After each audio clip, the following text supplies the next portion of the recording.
Hey guys, it's Celine again. I'm just trying something else here. Tummo, okay? Progress way of doing things here and trying to find words to. My glasses are fogging up, of course, because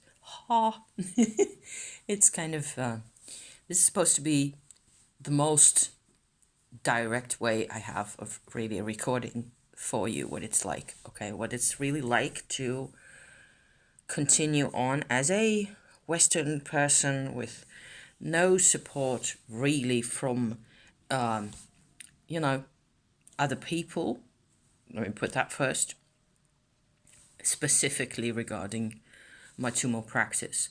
So, no religious support or anything to explain to me what's going on, really, because I'm actually in territory now that I haven't really found so far. I haven't been able to find, I'm assuming other people practicing Tumo in the world, in particular in the Himalayas, or maybe even in India, encounter these same kinds of things. Because I don't see why I should be any different, really. And I think that a lot of the things that I'm encountering, the different levels of energies, are really more or less the same for everybody. It's only, it's your personal experience of it may be different, but eventually there will be hopefully some kind of consensus and we will, grow into this kind of thing and be able to say for ourselves, okay, so this is actually where that kind of energy resides, really. So, what I, the one thing I want to say before actually describing my experience here, which is what I want to do, is that I have gone through a sort of a set of what feels to me like automatic changes in energy. So activations is what I call those, where each time it's like there's a cumulative effect.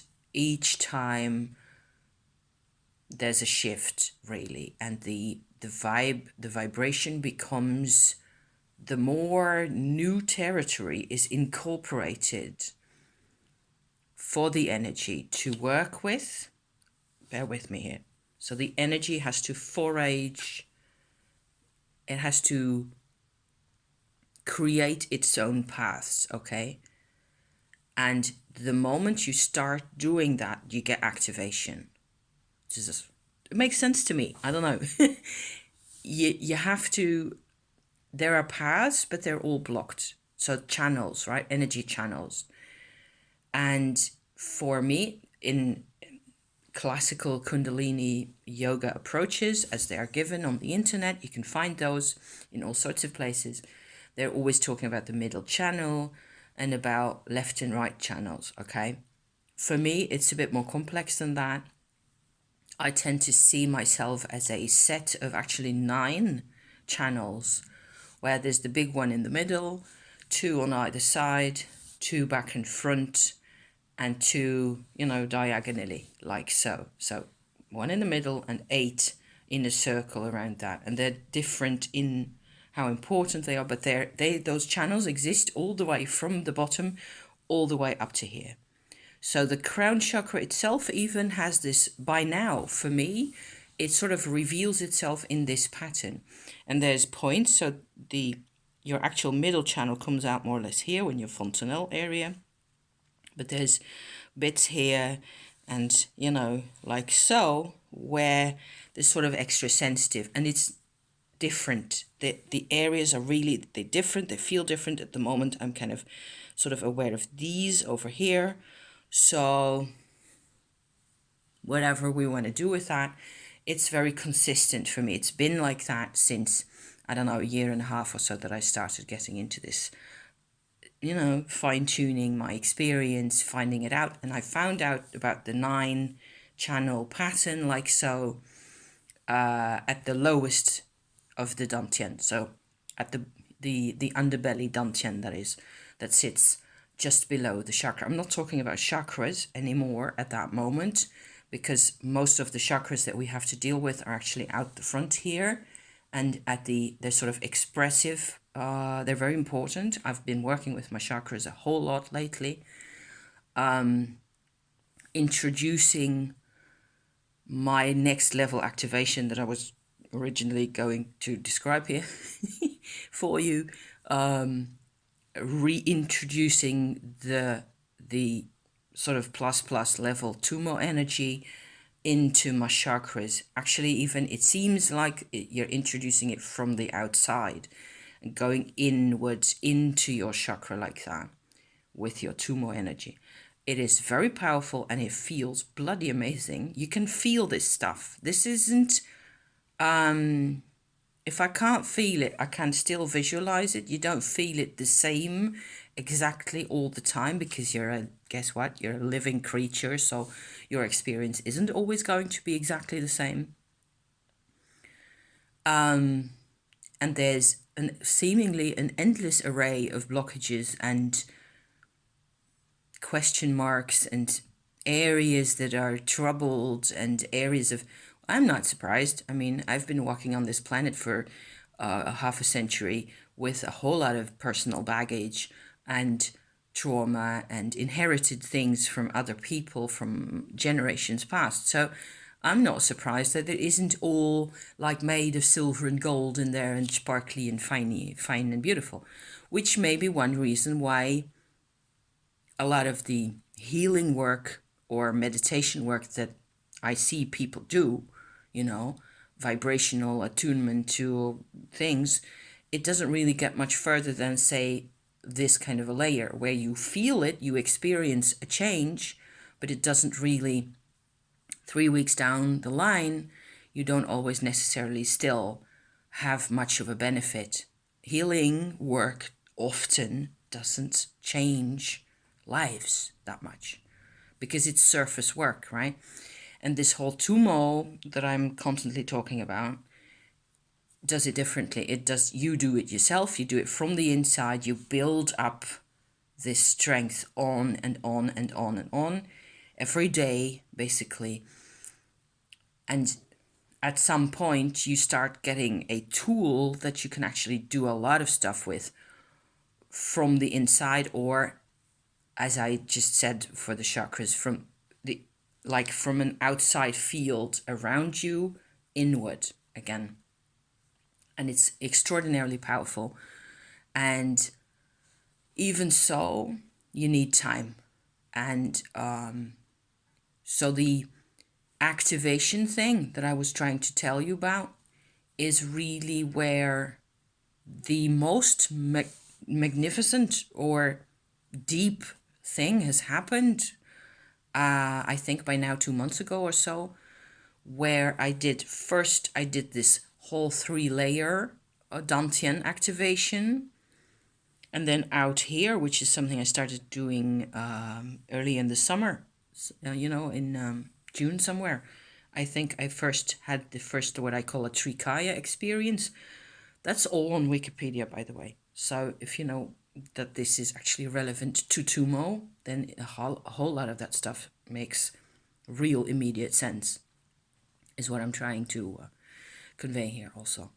So the Trikaya means that you're sort of letting your accumulated, intensified level of Tummo energy go through the crown chakra out the other side over here, where when I had first started doing that, I actually encountered imagery, Tibetan trauma Nagmo imagery on the internet in that very same week. That was really creepy, where it was like, okay, so that's exactly what I was doing right there. And the picture is where you see the Vajrayogini figure, so the Tummo Shakti, Tummo energy figure sitting in a smaller size on top of a larger black figure who's Trauma Nagmo, or in some interpretations Kali even. So you get this real distinction between the three actual levels of energies: the left behind, at that moment, left behind body energy of the black side of self, where it's all about the self, the body, and the past, really, at that moment. In contrast with, this is an experience that you can have on this kind of a level, in contrast with this red Shakti energy figure that's been sort of gathered together from all parts of yourself and allowed passage out there, where it ends up encountering what I call one's Buddha nature. So there's a completely different, extraordinarily powerful and beautiful experience of finding a world, I would say, where there are no limits, where you have no restrictions, except that it's so powerful. And you, as a person, me as a person, as I sit here and I do this kind of thing, you find that there are a gazillion points in your personality or in your character, in your consciousness, blanket term, the whole of you, where you're not capable of going with the infinity of it all. You're not really able to completely, participate or even understand or, look at a lot of the huge timeless presence that is up there. But it's there all right. But you have to sort of cross over. I've experienced a phase at some point also where it was really difficult because of the levels of activation that I keep coming back to. What you get is sorry for the coughing, it's just, I haven't had that many drinkies yet at this moment. The more you do this, the more activation you get. It's in a way, it's like music, for example, chords in the music. Say somebody plays a chord. I have no knowledge of music really, so maybe I shouldn't use this as a parallel. Colors is another way of putting it, where you get more and more colors. Okay, so the whole thing, this whole conscious experience of the Shakti energy transforming, it goes on, and it becomes broader and wider and more versatile. It can do more. And you would tend to think at some point, okay, so we're done here, and you're not. So, so what's been going on for me, and the real reason why I came out right now with this ramble here about this endless, complicated, really virtual stuff, I suppose, for lots of people, is that the Buddha nature up there can actually be drawn. It's one option is to go get some of that potential blessing, or whatever you want to call it, some of that vibration back through the Shakti energy, and with the Shakti and the Tummo back into your body, where it will do all sorts of things. This is actually something I have seen in tantric texts as a way of going, for this, how to use the contact, how to make it work for you, how to change your life, basically. Also, what I have done and what I have found zero intel on anywhere so far is that I draw the energy back into the earth. So back underneath me in the earth. Sorry for the airplanes, they're at us again. It's still about the Russians. Again, I think that's what my husband said. I don't even want to know. If they drop a bomb on me, it will be too late anyway. And I shouldn't have said that, should I? Because yuck. It's very unlikely because, over here, we're lucky, we're protected by the system, which is a whole different ballgame. Into the earth, where I found my most crucial part of my process, my personal process in this whole thing over the past 6 weeks has been that I was confronted with this.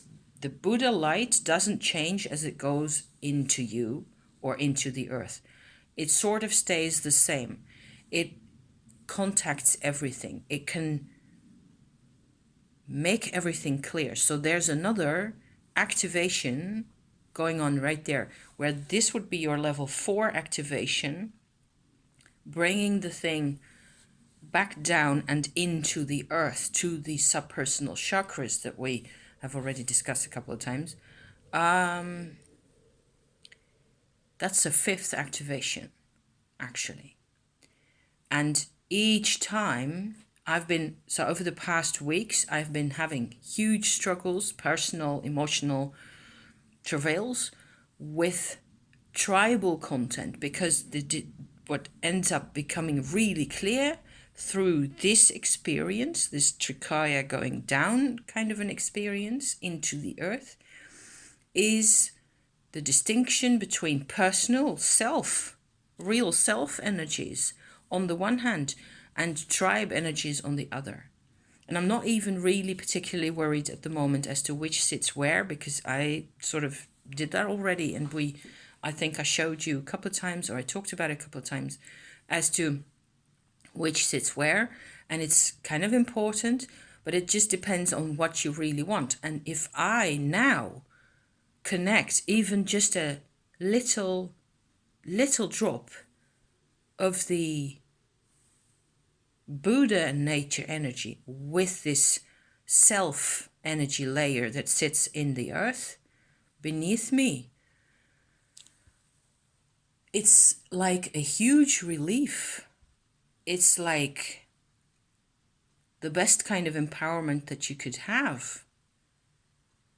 And I am all about it. I am just so curious where this will take me, where it will finally be about what I can contribute on this planet, what I don't know. At this moment, I have no idea, because it's only just starting to make contact. It's not even germinating yet.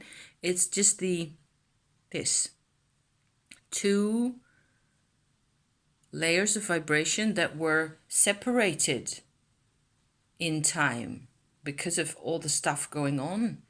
And the body carries a lot of it, not all of it, but a lot of it.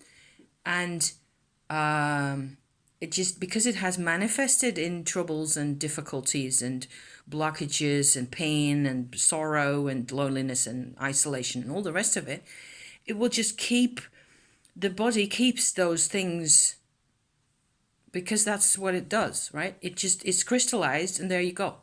That's the shape of the crystal. And this kind of an interaction between right up there and right down there, funnily enough, it sort of rewrites. I can feel that it creates expansion for me if I let it. So I have to sort of let it all. I still have to say yes to the thing. I still have to accept. And it takes lots of time. And this whole 5th level activation actually happened a couple of weeks ago, like I said.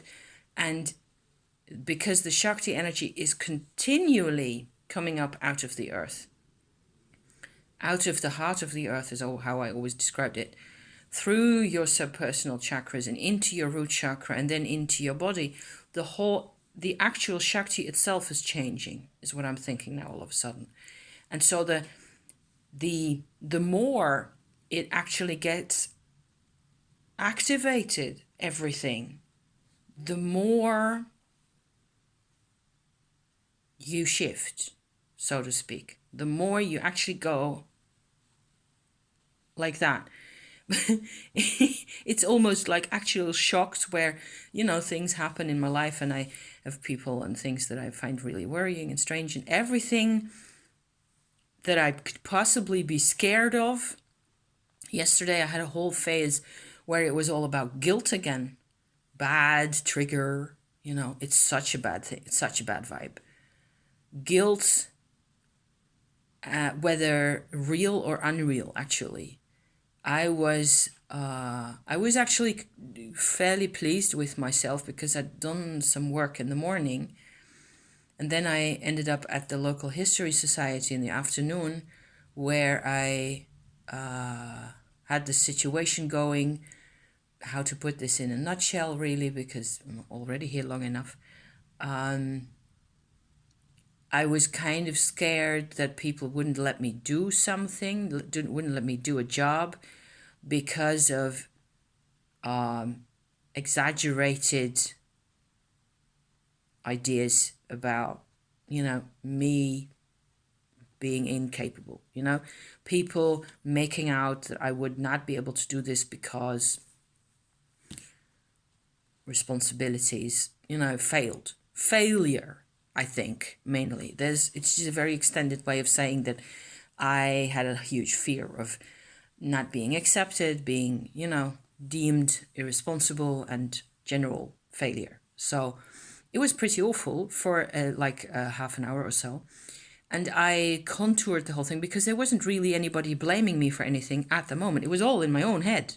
I was doing this. So luckily, I could just sort of park. I went back to my work at the computer behind, my little screen there, with my book pile that I was, putting the titles into the document. Well, that's what I do every Thursday afternoon. And I actually opened a Word document for myself and started typing for myself how I felt, and just putting the words out there about the responsibility and the fear and how it felt and how much it hurt and how much it isolates me, because isolation has been the key concept the whole time, where if you're isolated, you believe what it is that they tell you. Important words, important words. If you're isolated, you have no choice. Whether you were 4 years old or 40, the mechanism, once that mechanism is in place, you have no choice. You have no choice but you believe what it is that they told you. So if they told you you're probably going to be irresponsible, that is, very likely that's going to come up. Anytime somebody, blames you, or you feel like you might be blamed, or you might be. And so I wrote it all down. That made me feel a bit better because I know the map by now. I know the whole pattern of the fear and the isolation, the pain and the sadness, and the general paralysis that brings about. I can sort of it's easy by now. It still hurts enough, but I'm not scared of the concepts anymore, and of I'm not even scared of the pain or the sorrow anymore, which is the big difference compared to whatever 5 years ago or so, when I started on this kind of process. So then I came back to the social situation at the end of the afternoon, and I just went ahead and said, okay, look, if you want me to help with this job. And they were quite pleased to let me help eventually. And so probably next week I'll be having, another little opportunity to participate in some of the work at that place without, there was no real part, no actual outside of me part corresponding to my own anxiety at that moment. I made it all up myself. And it's completely sensible for me to have that kind of a scenario developing and to be so scared that I wouldn't be allowed to blah and blah, blah. It's completely natural for me.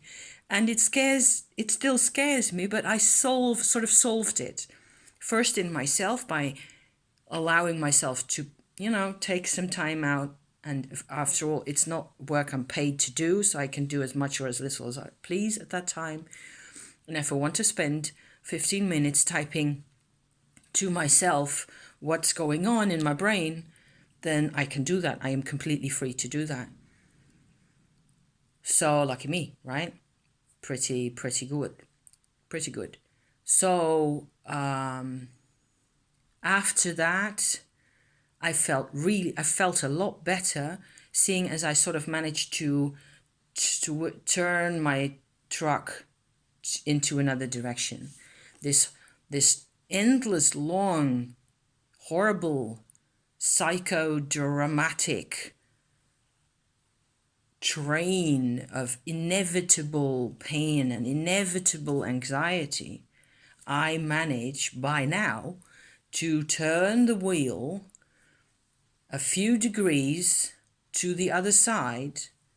I have a choice. I can, I get more wriggle room. And as I do this, I will get more out of it, and I will learn that yes, it actually can work, and you do not have to obey the programming for all eternity. Continue on.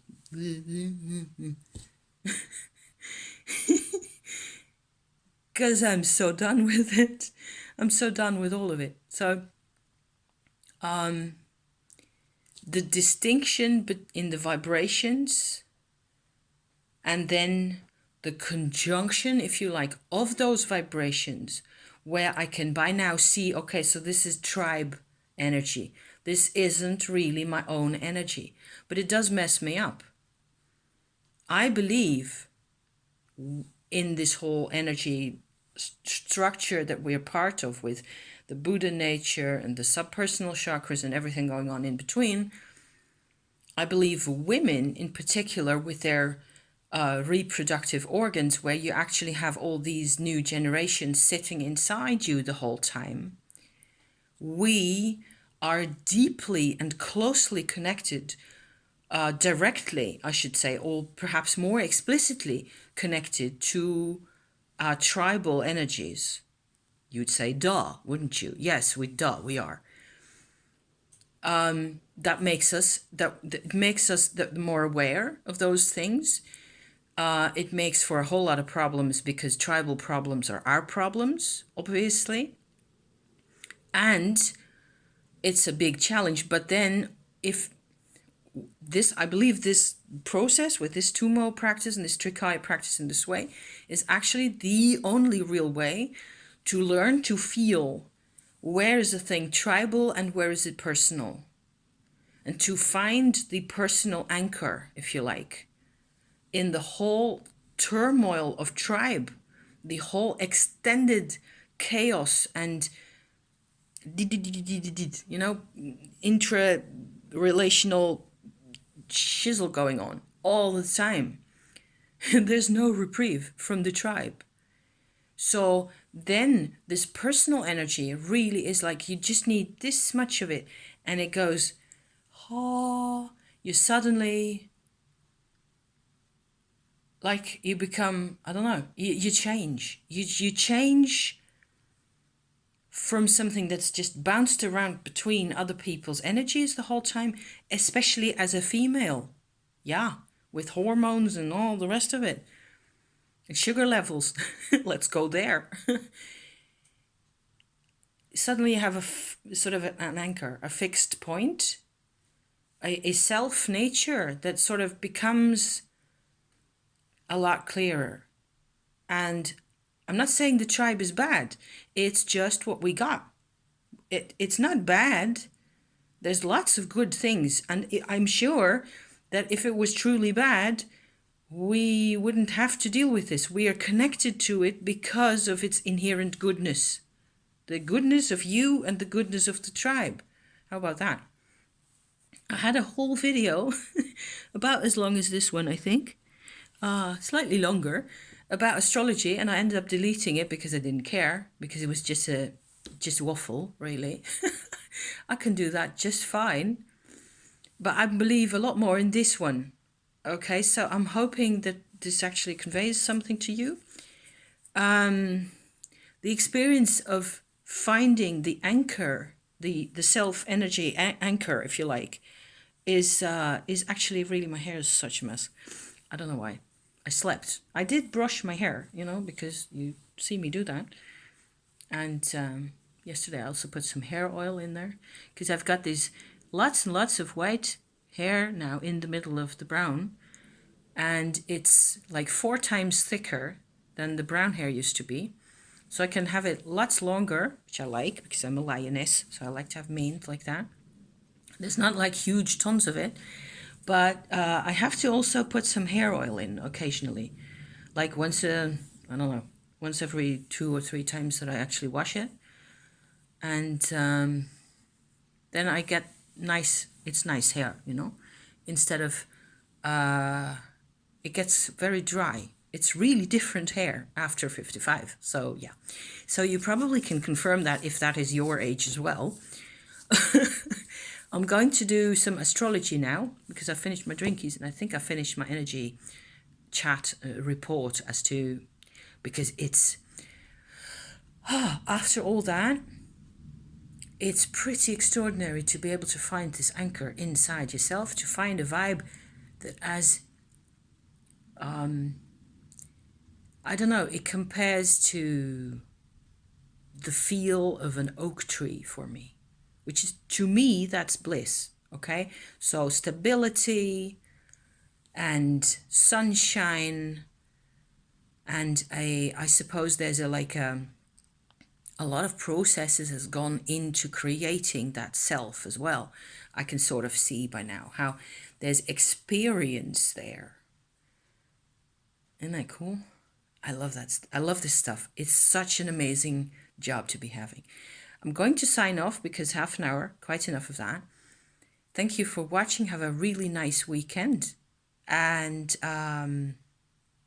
see you next time, next week. Sure, because I always come back out again. So thank you for watching. See you then. Bye-bye.